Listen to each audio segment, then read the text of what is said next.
اچھا، اور بتائیے کہ اللہ اکبر جب انسان کہتا ہے کہ اللہ سب سے بڑا ہے، تو پھر ہمارے اندر یہ مان کر، ایمان لا کر اور کیا سوچ آنی چاہیے؟ جب آزمائشیں آئیں، مشکلات آئیں تو صبر کرنا چاہیے. صبر کرنا چاہیے کہ اللہ کا کوئی فیصلہ بھی غلط نہیں ہوتا، اس نے کسی وجہ سے ہمیں آزمایا ہے. اپنے آپ کو اللہ کے حوالے کر دیں، وہ بڑا ہے نا، وہ ٹیک کیئر کرے گا، وہ بڑا ہے، وہ زیادہ بہتر جانتا ہے ہمارے بارے میں. آپ کی زندگی کی پرائرٹیز چینج ہو جاتی ہیں. آپ کی پرائرٹیز چینج ہو جاتی ہیں. زندگی کی حقیقت کا پتہ چلتا ہے. زندگی کی حقیقت کا پتہ چلنے لگتا ہے انسان کو. پھر ہر حال میں راضی رہنا آ جاتا ہے کہ اس حال میں اگر اس نے مجھے رکھا ہے تو اس کی کوئی مقصد ہوگا. دل کو بھی اطمینان آ جاتا ہے. جب اللہ اکبر کی جب نیچے جاتے ہیں تو ہمارا فزیکل پوزیشن بھی چھوٹا ہو جاتا ہے. پھر اسی طرح اللہ اکبر، اللہ سب سے بڑا ہے، تو یہ اکبر جو ہوتا ہے نا، افضل التفضیل کا صیغہ ہوتا ہے کہ ہم اللہ کو بڑا مانتے ہیں. اسی طرح پھر اللہ سبحانہ وتعالیٰ نے مختلف چیزوں کے اندر جو اونچ نیچ رکھی ہے اس کو بھی ایکسپٹ کرتے ہیں. جیسے انسانوں میں سے سب سے بڑے کون ہیں؟ محمد الرسول اللہ صلی اللہ علیہ وسلم. پھر باقی انبیاء، اور انبیاء میں سے بھی اولو العزم جیسے ابراہیم علیہ السلام، نوح علیہ السلام، عیسیٰ علیہ السلام، موسیٰ علیہ السلام. پھر اس کے بعد یعنی کہ انبیاء کے بعد صحابہ کرام میں جیسے حضرت ابوبکر ہیں، حضرت عمر ہیں، ان میں جو بڑے تھے. پھر اسی طرح امہات المومنین ہیں. پھر باقی بھی ہمارے رشتوں میں جو بڑے رشتے ہیں جیسے والدین ہیں، دادا دادی، نانا نانی، یہ اللہ نے ان کو ہم سے پہلے پیدا کیا، ہم سے بڑا پیدا کیا. پھر جو لوگ علم میں ہم سے بڑے ہیں یا کسی مقام اور مرتبے میں، نبی صلی اللہ علیہ وسلم فرمایا کہ اذا جاءکم کریم قوم فاکرموہ، کہ جب تمہارے پاس کسی قوم کا معزز شخص آئے تو تم بھی اس کو عزت دو. ہمارا دین ہمیں سکھاتا ہے کہ جو چھوٹوں پر رحم نہ کرے اور بڑوں کی عزت نہ کرے وہ ہم میں سے نہیں. یعنی ادب آداب کا لحاظ رکھتا ہے پھر انسان. پھر اسی طرح بڑوں سے چیز کو دینے کو ابتدا کرنا، تو اس سے ہمارے مینرز بھی اچھے ہوتے ہیں. یعنی مثلاً اگر آپ کچھ تقسیم کرنے لگے ہیں تو مجلس میں مثلاً ایک بزرگ خاتون ہے، گھر میں جیسے سب کو، خاندان کو آپ نے دعوت پہ بلایا، بڑے بھی ہیں چھوٹے بھی ہیں، کھانا کھلا، تو ادب کا تقاضا کیا ہے؟ سب سے پہلے کس کو بلائیں؟ جو سب سے بزرگ ہو وہاں. پھر اسی طرح ابن عمر کہتے ہیں کہ میں نے دیکھا کہ رسول اللہ صلی اللہ علیہ وسلم مسواک فرما رہے ہیں. اس کے بعد آپ نے وہ مسواک سب سے بڑی عمر کے آدمی کو دی اور فرمایا مجھے جبریل نے حکم دیا کہ میں یہ بڑے کو دوں، یعنی بڑے سے آغاز کروں، پھر بڑے کو آگے رکھنا. پھر اسی طرح رسول اللہ صلی اللہ علیہ وسلم نے فرمایا بلا شبہ بوڑھے مسلمان صاحب قرآن کی عزت کرنا جو اس میں غلو اور تقصیر سے بچتا ہو، اور عادل حاکم کی عزت کرنا، یعنی حکمران کی عزت جو عدل کرتا ہو. اللہ عز و جل کی عزت کرنے کا حصہ ہے. گویا آپ نے اللہ کو رسپیکٹ دی ہے کیونکہ اللہ سبحانہ وتعالیٰ نے ان کو مقام دی ہے. لیکن کچھ لوگوں میں عادت ہوتی ہے، وہ کہتے ہیں میں نہ مانوں، میں کسی کو بڑا نہیں سمجھتی. نہیں، آپ دیکھیے ہر چیز کے اندر اللہ نے فرق رکھا ہے. ایک آسمان دنیا اور ایک سب سے اوپر والا آسمان ہے، پھر ان آسمانوں سے اوپر عرش ہے.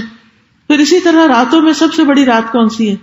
22 دسمبر لیلۃ القدر خیر من الف شہر، ٹھیک ہے نا. پھر اسی طرح دنوں میں کون سا دن بڑا؟ جمعۃ المبارک. مہینوں میں رمضان، ٹھیک ہے نا. تو ہر چیز کے اندر آپ دیکھیں گے یہ تفاوت ہمارے دین نے رکھا، اور اس میں بھی ہمارا ٹیسٹ ہے کہ جس کو اللہ نے بڑائی دی کہ اس کو بڑائی مانتے ہیں یا نہیں مانتے.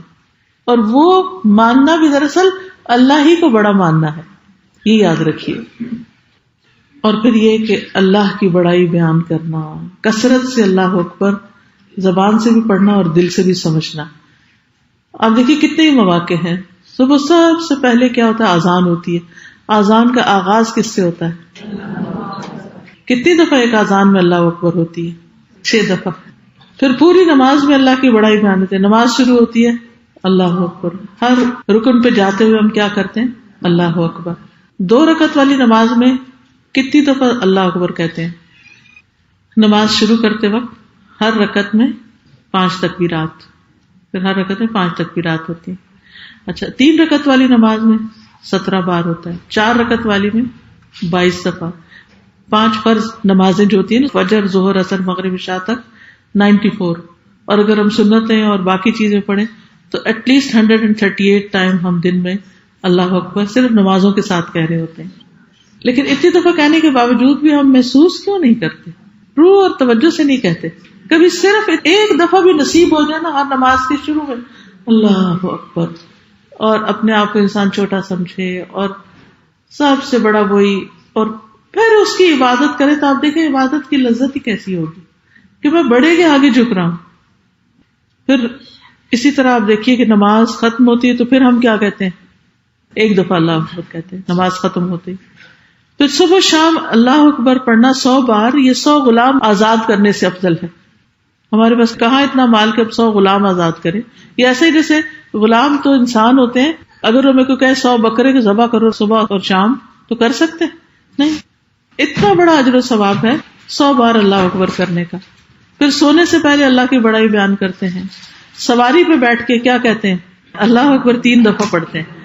رسول اللہ صلی اللہ علیہ وسلم جب سفر پر نکلتے ہوئے اپنے اونٹ پر ٹھیک طرح سوار ہو جاتے، تو اسی طرح آپ جب گاڑی میں قدم رکھ لیں اور پھر جب آپ سیٹ پہ بیٹھتے ہیں تو سب سے پہلے ہم کیا کرتے ہیں؟ بیلٹ لگانے کی فکر کرتے ہیں. ایسا ہوتا ہے کہ جیسے میرا پرسنل ایکسپیرینس ہے، کافی ٹریول کرتی رہتی ہوں اور جب بیٹھتی ہوں تو مجھے تھوڑی بیٹھنے میں دقت بھی ہوتی ہے، اور بیٹھتی تو مجھے ذرا سیدھا بھی ہونا ہوتا ہے، اور سیدھا ہوتے ہوئے یہ 3 دفعہ اللہ کو پڑھنی چاہیے. ابھی دعا منہ میں ہوتی ہے کہ جو ساتھ کھڑا ہوتا ہے استاذہ یہاں بیلٹ لگانی ہوتی ہے. بھائی مجھے پتا ہے یہاں بیلٹ لگاتے ہیں، میں تو پاکستان میں بھی لگاتی ہوں الحمدللہ فار سیفٹی. اور یہ پہلی دفعہ نہیں میں اس گاڑی میں بیٹھی ہوں، شاید پاکستان سے آنے والے نہیں لگاتے ہوں گے، اس لیے سب کو ایسا ایکسپیرینس ہوا ہوگا، ٹکٹ ملے ہوں گے تو اب وہ ہر ایک استاد کو بھی کہتے ہیں آپ لگائیں. یعنی ہمیں اللہ اکبر پڑھنے کی فکر کوئی نہیں ہوتی. کس کی فکر ہوتی ہے؟ بیلٹ لگانے کی. صرف اپنی نہیں، ساتھ والے کی بھی. اور کھول کے پکڑا بھی رہے ہوتے ہیں، پکڑے لگائیں. ٹکٹ کی فکر ہے نا، سیفٹی کی بھی کم فکر ہوتی ہے، ٹکٹ کی فکر ہوتی ہے. پولیس کا ڈر ہوتا ہے وہ روک لیں گے، ہے نا، یہ ڈر ہوتا ہے. تو اللہ کا ڈر کوئی بھی نہیں ہے کہ ہمیں فکر ہو کہ اذان ہو گئی ہے اٹھو نماز کے لیے. کیونکہ انسان ہر 2 نمازوں کے بیچ میں اپنے گناہوں سے آگ بھڑکاتا ہے جہنم کی. پھر جب اللہ اکبر ہوتی ہے نماز کی طرف آتا ہے تو وہ ٹھنڈی ہو جاتی ہے، پھر کچھ نہ کچھ غلطیاں کرتا ہے اگلی نماز میں، پھر جا کے اس کو بجاتا ہے. جب اللہ اکبر ہو جاتی ہے ہمیں لگ جاتی ہے بے چینی کہ بچوں کو بھی سیفٹی بیلٹ باندھیں اور اعلان کریں کہ جلدی کرو اٹھو. نہیں، ہم کہتے ہیں اچھا کیا بچے ہیں نا سو رہے ہیں. اپنی بھی فکر کریں اور ان کی بھی فکر کریں. تو یاد رکھیے کار میں بیٹھ کر سب سے پہلے یعنی بسم اللہ کہہ کے آپ نے پاؤں رکھا اوپر، سب سے پہلے اللہ اکبر اللہ اکبر اللہ اکبر. پھر اگر گاڑی یا پلین اوپر کو جا رہا ہے تو پھر کیا کریں گے؟ اللہ اکبر کبیرہ. میں تو یہ کلمہ پڑھنا شروع کر دیتی ہوں، اللہ اکبر کبیرہ والحمدللہ کثیرہ سبحان اللہ بکرۃ و اصیلا. آپ یقین کریں کہ جو انسان یہ پڑھتا جاتا ہے دل کی حالت ہی اور ہو جاتی، خیال ہی نہیں آتا کہ ہم کہیں اوپر بلندی پہ جا رہے ہیں، یہ ہوتا ہے کہ اللہ کتنا بلند ہے. پھر اسی طرح نبی صلی اللہ علیہ وسلم سفر سے واپسی پر بھی تکبیر پڑھتے تھے. نیا چاند دیکھ کر بھی اللہ اکبر اللہم اہلہ علینا بالامن والایمان والسلامۃ والاسلام والتوفیق لما تحب وترضى ربنا وربک اللہ. پھر حج کے دنوں میں خاص طور پہ تکبیرات، عشرہ ذی الحج میں، عید کے دن اللہ کی بڑائی بیان کرنا. پھر اسی طرح عرفہ کی صبح سے لے کر 13 ذی الحج تک ایام تشریق خاص طور پر تکبیرات. قربانی کرتے وقت ہم کیا پڑھتے ہیں؟ بسم اللہ اللہ اکبر. خوشخبری ملتے وقت اللہ اکبر. اسی لیے وہ کہتے ہیں نا تکبیر مسجدوں میں یا کہیں نہ کہیں جہاں اسلامک گیدرنگ ہوتی. پھر اسی طرح جنازہ پڑھتے وقت بھی تکبیرات پڑھی جاتی ہیں. تو حقیقت یہ ہے کہ ہمیں اللہ سبحانہ وتعالیٰ کی بڑائی ہر جگہ بیان کرتے رہنا چاہیے. آپ کو ایک کارڈ ملا ہوگا یہ سب رنگ کا، اس لیکچر کے ساتھ یہ اس لیے آپ کو دیا گیا ہے تاکہ آپ عملی طور پر اللہ کا ذکر کرتے رہیں. ترجمہ ہے اس کے پیچھے، دن رات ذکر کرنے سے افضل ہے یہ ذکر. اور یہ اتنا خوبصورت اس لیے چھاپا گیا کہ آپ کہیں بھی اپنے بیڈ روم میں، اپنے کلازٹ کے پاس، اپنے فریج پہ کہیں بھی لگا دیں جہاں پر آپ کی نظر پڑے اور ایک دفعہ کھڑے ہو کر اس کو آپ پڑھ لیں. اللہ تعالیٰ توفیق دے ہم سب کو. اس میں 3 چیزیں ہیں، الحمدللہ بھی ہے، سبحان اللہ بھی ہے، اللہ اکبر بھی ہے. ٹھیک ہے، اب میرے پیچھے پیچھے آپ دہرائیں گے الحمد لله عدد ما أحصى كتابه الحمد لله عدد ما أحصى كتابه والحمد لله ملء ما أحصى كتابه ملء ما أحصى كتابه والحمد لله عدد ما أحصى خلقه عدد ما أحصى خلقه والحمد لله ملء ما في خلقه ملء ما في خلقه والحمد لله ملء سماواته وأرضه ملء سماواته وأرضه والحمد لله عدد كل شيء والحمد لله على كل شيء سبحان الله عدد ما أحصى كتابه وسبحان الله ملء ما أحصى كتابه وسبحان الله عدد ما أحصى خلقه وسبحان الله ملء ما في خلقه وسبحان الله ملء سماواته وأرضه وسبحان الله عدد كل شيء وسبحان الله على كل شيء والله أكبر عدد ما أحصى كتابه والله أكبر ملء ما أحصى كتابه والله أكبر عدد ما أحصى خلقه والله أكبر ملء ما في خلقه والله أكبر ملء سماواته وأرضه والله أكبر عدد كل شيء والله أكبر على كل شيء اللہ کی تعریف اس تعداد کے برابر جو اس کی کتاب میں شمار کر رکھی ہے، اور اللہ کی تعریف کہ جس سے ہر وہ چیز بھر جائے جس کو اس کی کتاب نے شمار کر رکھا ہے، لوح محفوظ نے جتنی چیزوں کو لکھ رکھا ہے وہ سب، اور اللہ کی تعریف اس تعداد کے برابر جو اس کی مخلوق نے گن رکھی ہے۔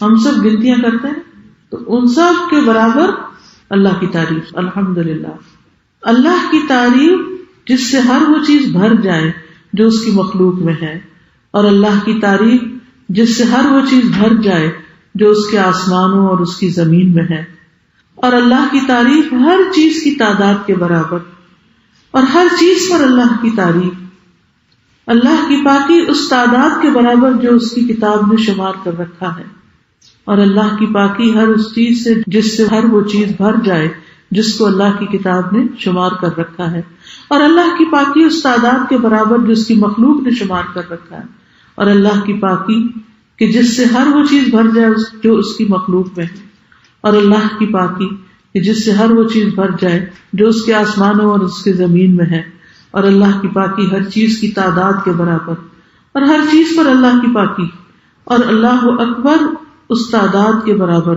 جو اس کی کتاب نے شمار کر رکھا ہے، اللہ اکبر کہ جس سے ہر وہ چیز بھر جائے جس کو اس کی کتاب نے شمار کر رکھا ہے، اللہ اکبر اس تعداد کے برابر جو اس کی مخلوق نے شمار کر رکھا ہے، اللہ اکبر کہ جس سے ہر وہ چیز بھر جائے جو اس کی مخلوق میں ہے، اور اللہ اکبر کہ جس سے ہر وہ چیز بھر جائے جو اس کے آسمانوں اور اس کی زمین میں ہے، اور اللہ اکبر ہر چیز کی تعداد کے برابر اور ہر چیز پر اللہ اکبر، واللہ اکبر علی کل شیء.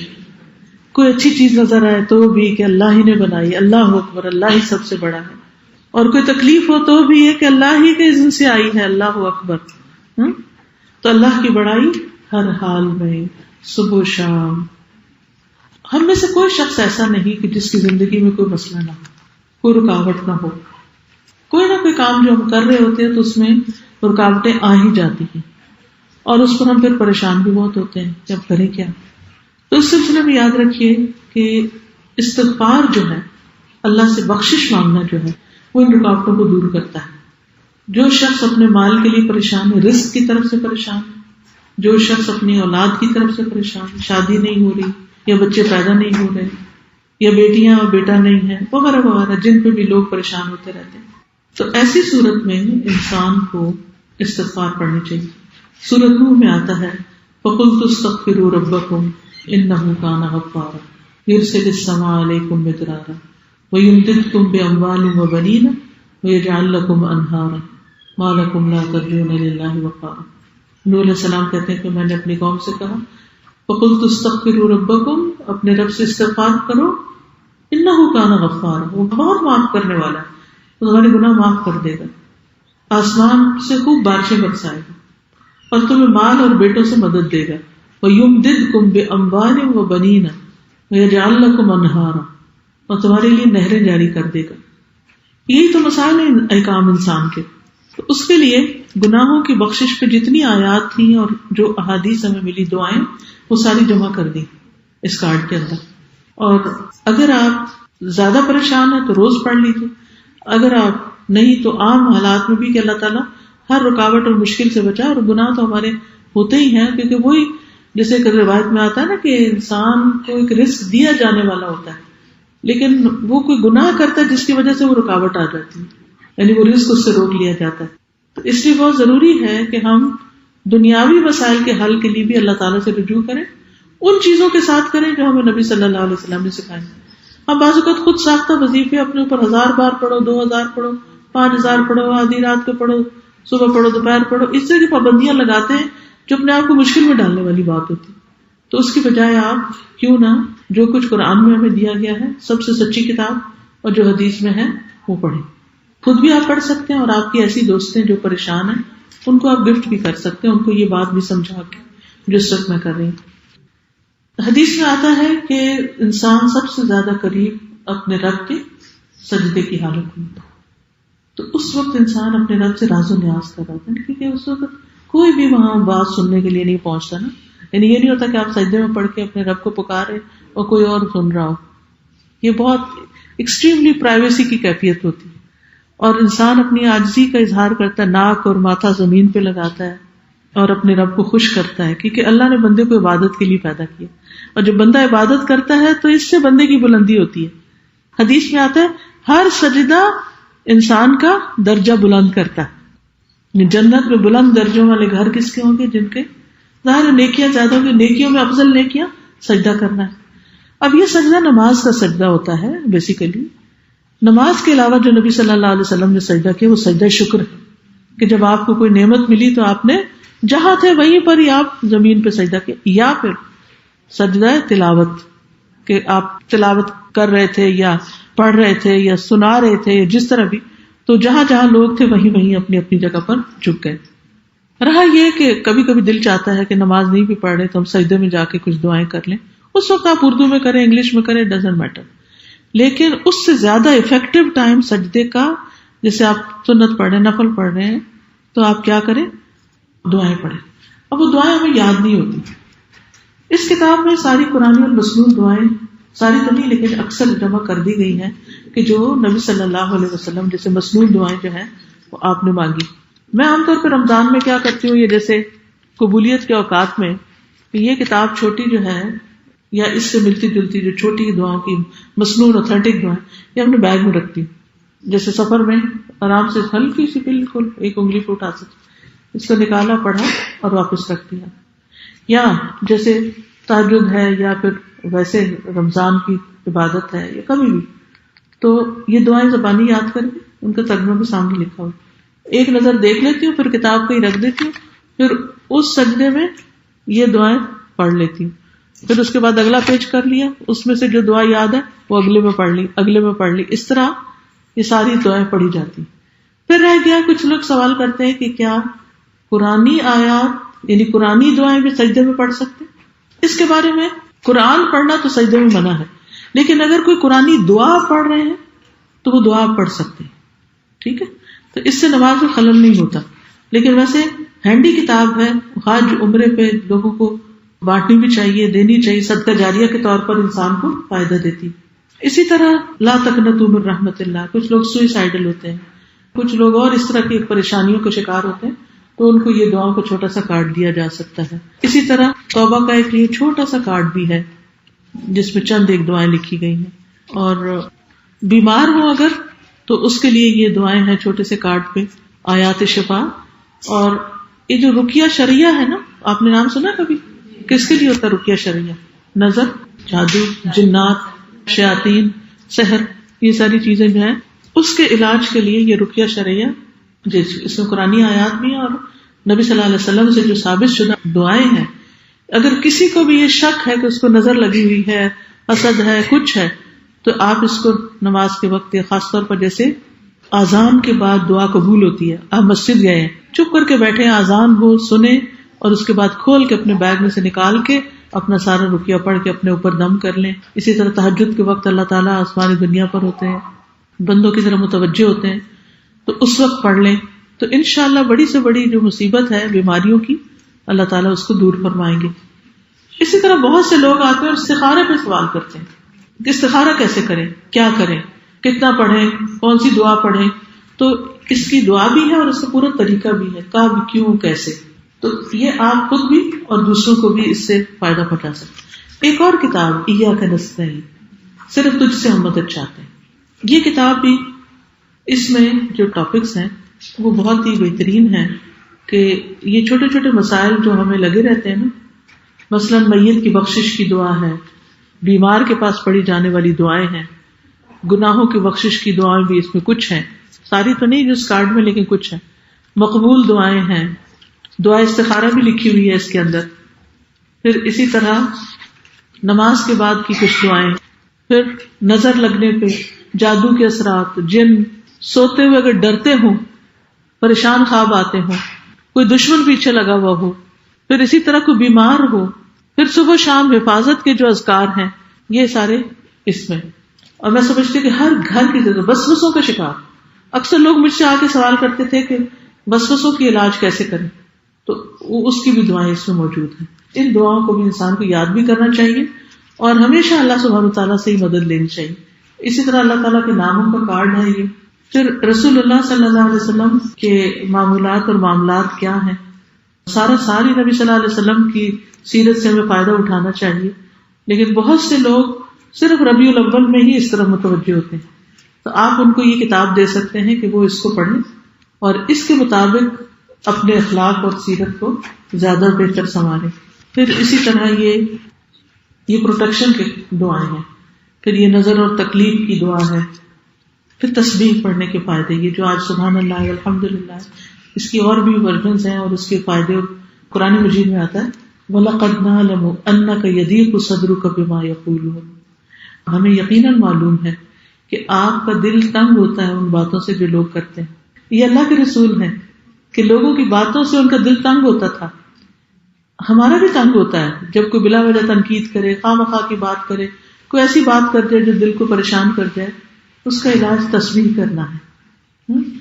تو اللہ تعالیٰ فرماتے ہیں وَلَقَدْ نَعْلَمُ أَنَّكَ يَضِيقُ صَدْرُكَ بِمَا يَقُولُونَ فَسَبِّحْ بِحَمْدِ رَبِّكَ وَكُن مِّنَ السَّاجِدِينَ وَاعْبُدْ رَبَّكَ حَتَّى يَأْتِيَكَ الْيَقِينُ.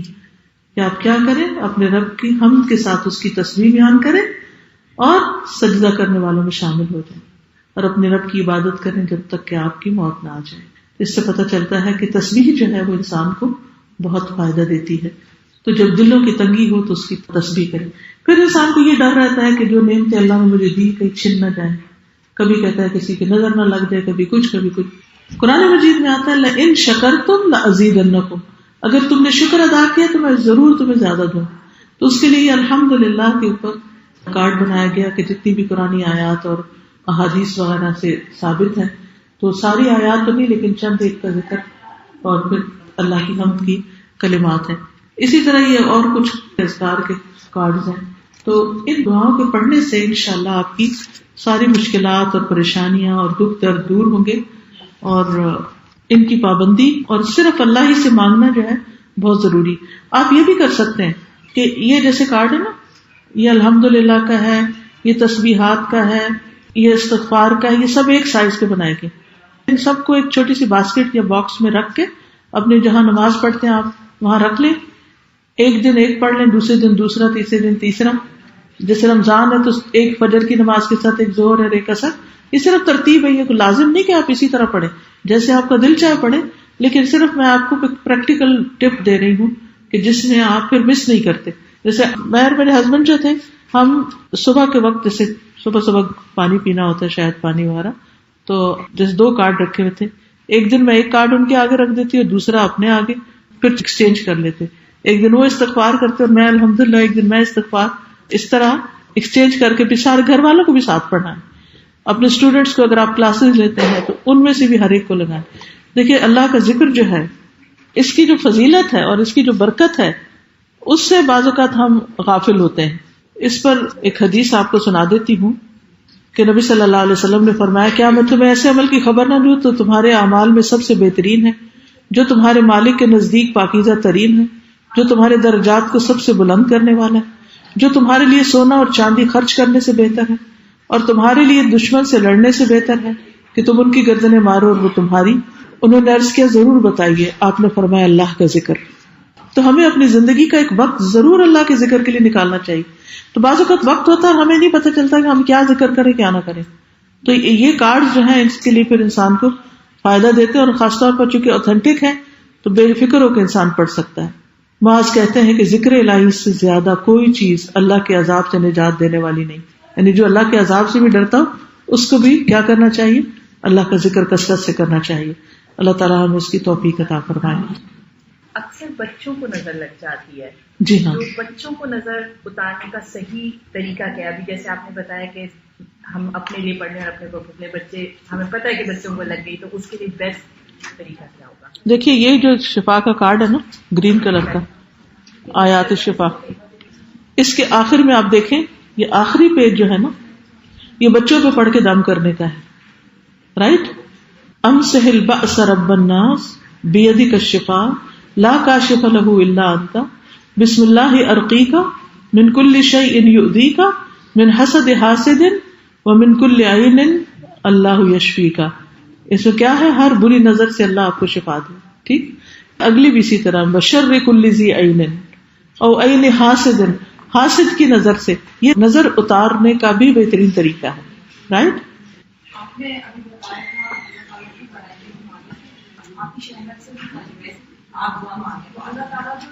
اللہ تعالیٰ اتنا پرفیکٹ ہے کہ وہ اپنے عرش پر ہوتے ہوئے بندے کے دل کے حال کو بھی جانتا ہے.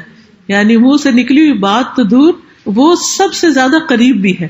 جیسے قرآن مجید میں آتا ہے اذا سألک عبادی انی فانی قریب، جب میرے بندے آپ سے میرے بارے میں پوچھیں تو آپ بتا دیجئے میں قریب ہی ہوں، یعنی میں ان سے دور نہیں ہوں.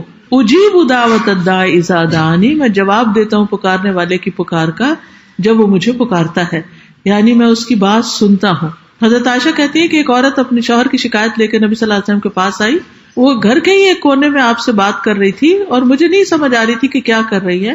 اللہ تعالیٰ نے قرآن پاک میں اس کے بارے میں آیت نازل کی، قد سمع اللہ قول التی تجادلک فی زوجہا. کہتی کہ سبحان اللہ، اللہ تعالیٰ نے عرش کے اوپر اس کی آواز سن لی اور میں گھر کے کونے میں بیٹھی تھی تو نہیں سن پائی.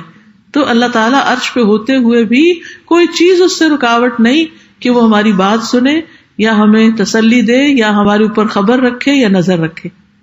یعنی اللہ اپنے علم کے ساتھ، اپنی حکمت اور اپنی سماعت اور بصارت کے ساتھ قریب ہے.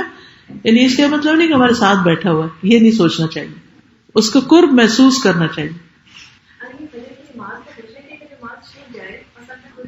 روشنی ہو چکی ہے. اگر سورج نکلا نہ ہو اور صرف روشنی روشنی صبح میں محسوس ہو رہی ہو تو نماز پڑھ سکتے ہیں. یعنی فجر کی نماز افضل تو یہی ہے کہ اندھیرے میں پڑھی جائے، لیکن اگر اندھیرا تھوڑا روشنی میں ہو جائے مگر سورج نہیں نکلا ابھی تو نماز ہو جاتی. اور اگر سورج نکل آیا ہے تو پھر بعد پڑھ سکتے ہیں. جی اگر نکل آیا ہے تو ذرا 10-15 منٹ اوپر ہونے دیں اس کو، پھر آپ پڑھ لیں. لیکن اگر حسد کو کرنا چاہتے ایک پتہ ہے اس چیز کا کہ مجھے یہ پرابلم ہے، مجھے حسد ہو رہا ہے اور مجھے یہ ڈائریکٹلی انسان میں کیا جائے تو میں کیا کروں؟ دو چیزیں ہیں. ایک تو یہ ہے کہ انسان یہ سوچے کہ جو اللہ نے کسی کو دیا وہ اللہ کی تقسیم اور اللہ سب سے بڑا ہے، اس کا فیصلہ اچھا ہے. دوسرا یہ ہے کہ وہ دعائیں پڑھے کہ جس میں انسان کا تزکیہ ہوتا ہے. اس میں سے آپ کو حسد سے بچنے کی دعا بھی مل جائے گی کہ جس میں کہ یا اللہ میرے دل سے یہ ساری تکلیف دور کر دے. دوسری بات یہ ہے کہ اگر کسی سے حسد ہو بھی تو دل کی حد تک ہو تو نقصان نہیں، اتنا زبان سے نہ بولے، اس کی غیبت نہ کرے یا اس کو بددعائیں نہ دے یا کوئی اور اس طرح کی چیز. اور ایک اور تیسری چیز یہ کہ انسان کہے کہ یا اللہ تو نے اس کو دیا تو مجھے بھی عطا کر. اس تکلیف کو دعا میں بدل لے، اس شدت سے دعا کرنا شروع کر دے. جب ہمارے دل میں تکلیف ہوتی ہے نا تو دعا میں بھی شدت آ جاتی ہے اور پھر انسان زیادہ متوجہ ہوتا ہے اللہ سبحانہ وتعالیٰ کی طرف.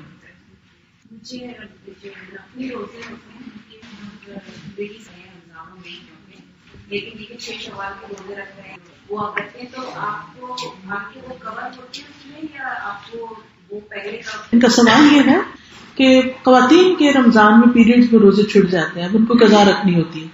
اب شوال میں 6 روزے آتے ہیں تو کیا اگر شوال کے 6 روزے رکھے تو قضا بھی ساتھ ہو جائے گی، یا پھر عاشورہ کا روزہ رکھتے ہیں، یا محرم میں سب سے زیادہ روزے رکھے جاتے ہیں رمضان کے بعد. تو اس میں آپ دیکھیے کہ جو خاص مواقع کے روزے ہیں اور ان کا اجر و ثواب بتایا گیا ہے. مثلا شوال کے 6 روزوں کا اجر کیا ہے؟ گویا سارا سال روزے سے. 9 ذی الحج کا روزہ جو ہے 2 سال کے گناہوں کی معافی. عاشورہ کا روزہ جو ہے 1 سال کے گناہوں کی معافی ہے، یعنی 10 محرم کا روزہ جو ہے. اس لیے یہ جن کے خاص فضائل بتائے گئے ہیں ان کو اسی مقصد کے لیے رکھنا چاہیے. لیکن جن روزوں کو عام کر دیا گیا اور ویسے ثواب ہے، جیسے منڈے کا روزہ ہے، تھرسڈے کا، نبی صلی اللہ علیہ وسلم نے فرمایا کہ ہر سوموار اور جمعرات کو اعمال اللہ تعالیٰ کے سامنے پیش کیے جاتے ہیں. تو میں چاہتا ہوں کہ جب میرا عمل پیش کیا جائے تو میں روزے سے ہوں. ٹھیک ہے، اس دن اگر آپ قضا روزے رکھتے ہیں تو وہ دن کا روزہ بھی ہو جائے گا اور آپ کی قضا بھی ہو جائے گی. اسی طرح نبی صلی اللہ علیہ وسلم ہر مہینے 3 روزے رکھتے تھے. کون سے؟ ایام 20 کے، 13، 14، 15 کے. اب یہ روزے بھی مسنون ہیں تو ان میں اگر آپ اپنے قضا روزے رکھنا چاہتے ہیں تو آپ رکھ سکتے ہیں. سمجھ آئے؟ فرائیڈے کو کہتے ہیں روزہ رکھنا، کہتے ہیں وہ خوشی کا دن ہوتا ہے. جی ہاں، فرائیڈے جو ہے ہمارے عبادت کا اور خوشی کا دن ہے، یعنی مسلمانوں کی عید ہے ایک طرح سے. تو اس دن نفلی روزہ رکھنا پسندیدہ نہیں، الا یہ کہ کوئی شخص اپنے قضا روزے رکھ رہا ہے ٹسٹیٹ، یا منت کے روزے رکھ رہا ہے، یا اس نے کوئی قسم کو توڑ دی اور اس کے 3 روزے کٹھے رکھ رہا ہے، تو سبب سے تو رکھ سکتے ہیں. عام طور پر فرائیڈے کو سنگل آؤٹ کر کے کہ اس دن ثواب زیادہ ہوگا روزہ نہیں رکھنا چاہیے. جیسے آپ نے بتایا رسپیکٹ کرنے کا بڑوں کی دنوں کی، تو سمٹائمز ہم کھڑے ہو جاتے ہیں جب بھی کسی دعوت میں ہوتے ہیں ان کے کھڑے ہو جاتے ہیں. شانتی صحیح ہے. جیسے ابھی میں نے ایک حدیث سنائی تھی آپ کو کہ آپ نے فرمایا اذا جاءکم کریم قوم فاکرموہ، جب تمہارے پاس کسی قوم کا معزز شخص آئے تو اس کو عزت دو. جیسے کوئی بزرگ مہمان آ رہے ہیں یا کوئی دور سے آ رہے ہیں، یا جیسے کوئی دلہن گھر میں شادی کے بعد آ رہی ہے تو اب کیا کریں گے؟ سب اپنے اپنے کمروں میں گھس جائیں گے.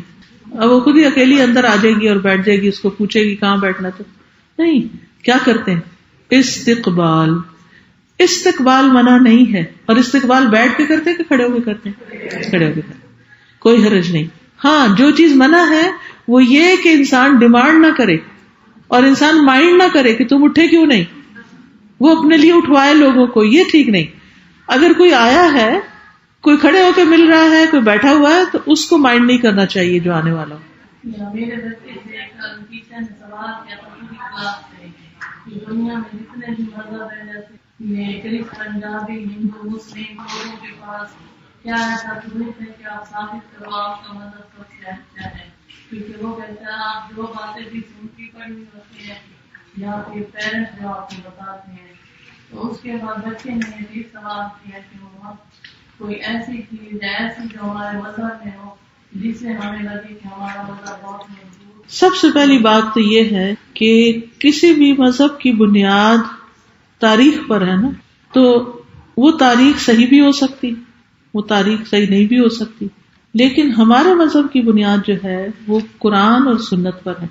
قرآن کے بارے میں صرف مسلم نہیں، نان مسلم بھی مانتے ہیں کہ 1400 سال سے یہ کتاب نہیں تبدیل ہوئی، جیسے تھی ویسے ہی ہے. دوسری بات یہ کہ اس میں بہت سی ایسی باتیں لکھی ہوئی جس سے یہ پتہ چلتا ہے کہ یہ کسی انسان کی بنائی ہوئی نہیں. خود یہ کتاب کہتی ہے کہ اگر تمہیں اس کے بارے میں شک ہے تو اس جیسی ایک صورت ہی بنا کے لے آؤ. کوئی آج تک 14 سال سے اس قرآن کا مقابلہ نہیں کر سکا. تو اس لیے ہمارے دین کی جو بنیاد ہے، یہ جو ہمارے پاس چیز ہے، یہ کسی اور کے پاس نہیں. تو اس بنا پر یہ دین سچا دین ہے. اور بھی اس میں پھر وہ بچے کو سارے پوائنٹ جمع کر کے دیے جا سکتے ہیں، لیکن یاد رکھیں یہ آپ سب کو پتہ ہونا چاہیے. ان کے بچے نے تو گھر آ کے سوال کر لیا، ہو سکتا ہے آپ کے بچے نے پوچھا بھی نہ ہو، اور وہ کلاس میں اس طرح کی چیزیں فیس کرتے ہوں اور اپنے دین کے بارے میں شک کرنا شروع کر دیں. یہیں سے پھر خرابی ہوتی ہے. بہت سی مائیں مجھے کہتی ہیں بچپن میں بچہ نماز بھی پڑھتا تھا، ہر چیز بھاگ بھاگ کے کرتا تھا، جب سے ہائی اسکول میں گیا ہے اس کا دماغ خراب ہو گیا. کیوں؟ کبھی ہم نے ان سے پوچھا کہ کیا چیز تمہیں پریشان کرتی؟ اسی قسم کے سوال یا مذاق اڑانا دین کا، اور وہ پھر اپنے دین کے بارے میں شک کرتے کیا فائدہ نماز پڑھنے کا، کیا فائدہ اس کا اس کا، اور آہستہ آہستہ بالکل دور ہو جاتے ہیں.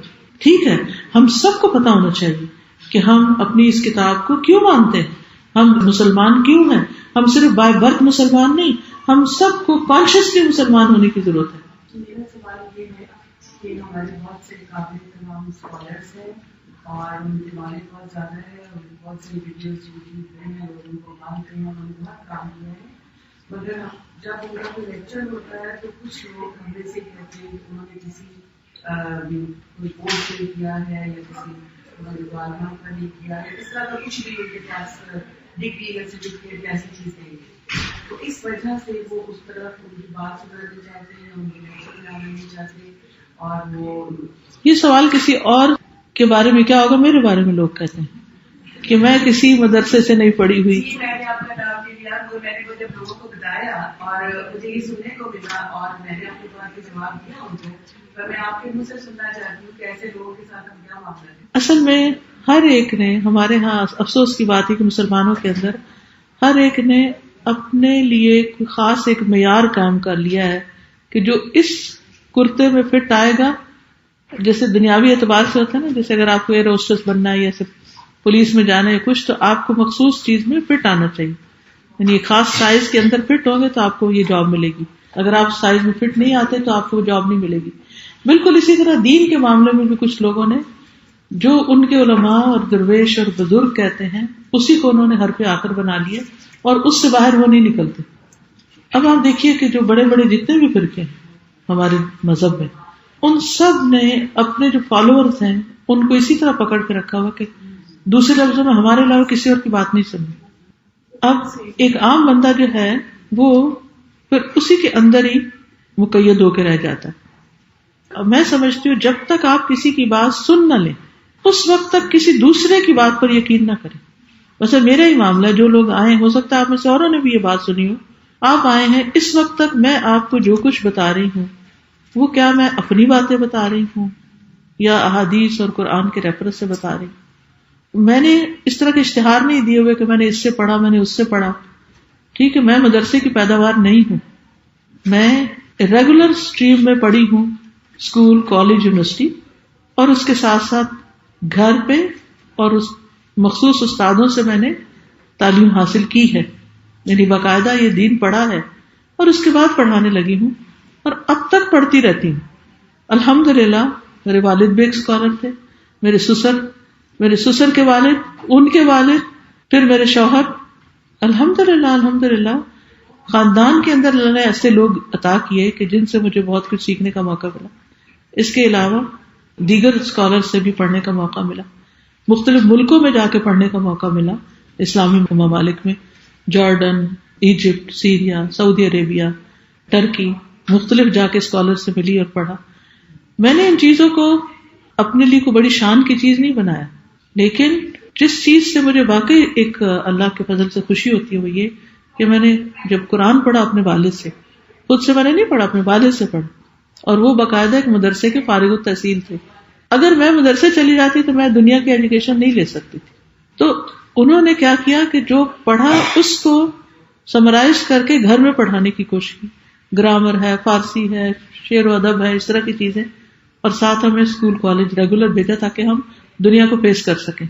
اب اس میں مجھے نہیں سمجھ آتی، دیکھنا یہ چاہیے کہ جو کچھ میں کہتی ہوں اس میں کیا غلطی ہے، بجائے اس کے کہ یہ معیار بنا لیا جائے چونکہ آپ فلاں فرقے سے تعلق نہیں رکھتے اس لیے ہم آپ کو نہیں سنیں گے. تو اپنے آپ کو محروم کرنے والی بات ہے. جیسے آپ بتا رہے تھے میرے بیٹے نے ہائی اسکول کیا ابھی، تو وہ اس کا بہت میں اس کو سیٹسفائی کرنے کی کوشش کی، اس کے سوالوں کا جواب دیتی ہوں. کچھ ہماری قسمت میں ہے اور کچھ ہم ایفرٹس کرتے ہیں، یعنی عزت لے کے ہماری عمر ہر چیز رکھی ہوئی ہے، اور پھر یہ ہے کہ جس کی آپ کوشش کرتے ہیں اس کا آپ کو ملتا ہے. اب وہ اس پہ سیٹسفائی نہیں ہے. بیسیکلی یہ تقدیر کا مسئلہ ہے. دیکھیے صرف وہ بچے کی بات نہیں، ہم میں سے ہر ایک کو کہیں نہ کہیں ضرور اس پہ پریشانی ہوتی ہے کہ پھر ایفرٹس ہیں اور کیا اس کو کیسے ایکسیپٹ کر لیا. اس کا جواب حضرت علی نے بڑا اچھا دیا تھا کہ کسی نے اسی طرح کا سوال کیا کہ انسان کی کوشش کتنی ہے اور نصیب کا کتنا ہے، تو انہوں نے کہا کہ ایک پاؤں اٹھاؤ، تو اٹھا لیا، کہا اب دوسرا بھی اٹھاؤ، کہتے دوسرا نہیں اٹھا سکتے. کہتا کہ یہی معاملہ ہے کہ ایک پاؤں اٹھا سکتے ہیں، ہم اتنی کوشش کر سکتے ہیں لیکن سب کچھ اپنے ہاتھ میں نہیں لے سکتے، دوسرا نہیں اٹھا سکتے، کیونکہ کائنات کے نظام کو اللہ سبحانہ وتعالیٰ نے اس طرح قائم رکھا کہ ہر ایک کا ایک حد اور سائز رکھا ہے نا، جیسے ستارے سیارے ہیں. تو اگر سارے ہی ایک جیسے سائز کے ہو جاتے اور ہر ایک کو ہر جگہ سے گزرنے کا موقع ملتا تو ٹکراؤ ہی ہوتا رہتا. اسی طرح بندوں میں بھی اس نے فرق رکھا ہے، ذرا رسی کسی کی لمبی کر دیا اور کسی کی چھوٹی رکھی ہے، اور اس کی حکمت ہے. اللہ کا کوئی کام بھی حکمت سے خالی نہیں. ربنا تقبل منا انك انت السميع العليم وتب علينا انك انت التواب الرحيم وصلى الله تعالى على خير خلقه محمد وعلى آله واصحابه واهل بيته اجمعين برحمتك يا ارحم الراحمين. الہی آمین.